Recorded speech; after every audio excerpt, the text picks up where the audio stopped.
Remontons le temps jusqu'au 2 octobre 1958, lorsque la Guinée est courageusement devenue la première colonie française d'Afrique à obtenir son indépendance. Les premières années n'ont pas été faciles.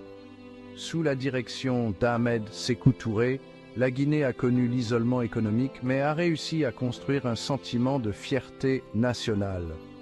Le régime de Touré s'est concentré sur la centralisation du pouvoir et la promotion d'une identité distincte de l'influence coloniale.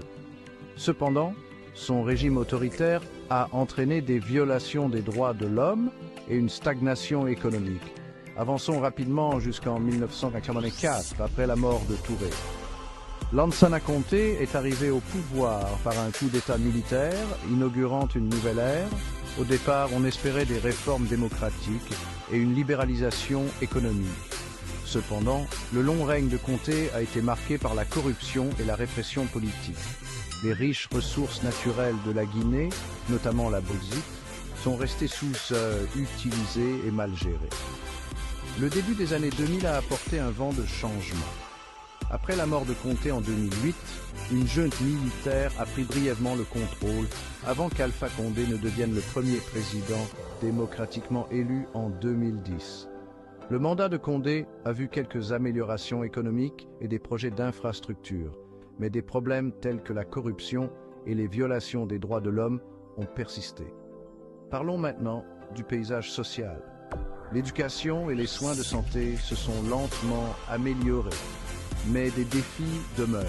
Les taux d'analphabétisme restent élevés et l'accès à des soins médicaux de qualité est limité, en particulier dans les zones rurales. En ce qui concerne les droits et la vie des personnes handicapées en Guinée, les progrès ont été lents mais notables. Des groupes de défense ont travaillé sans relâche pour promouvoir l'inclusion et l'accessibilité. Il existe désormais davantage de programmes visant à fournir une éducation et une formation professionnelle aux personnes handicapées. Pourtant, la stigmatisation sociétale et le manque de ressources continuent d'être des obstacles importants. Sur le plan économique, la Guinée a un potentiel immense.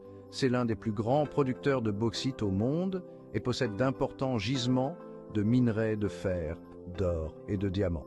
Malgré cela, de nombreux Guinéens vivent dans la pauvreté en raison de la corruption et des infrastructures inadéquates.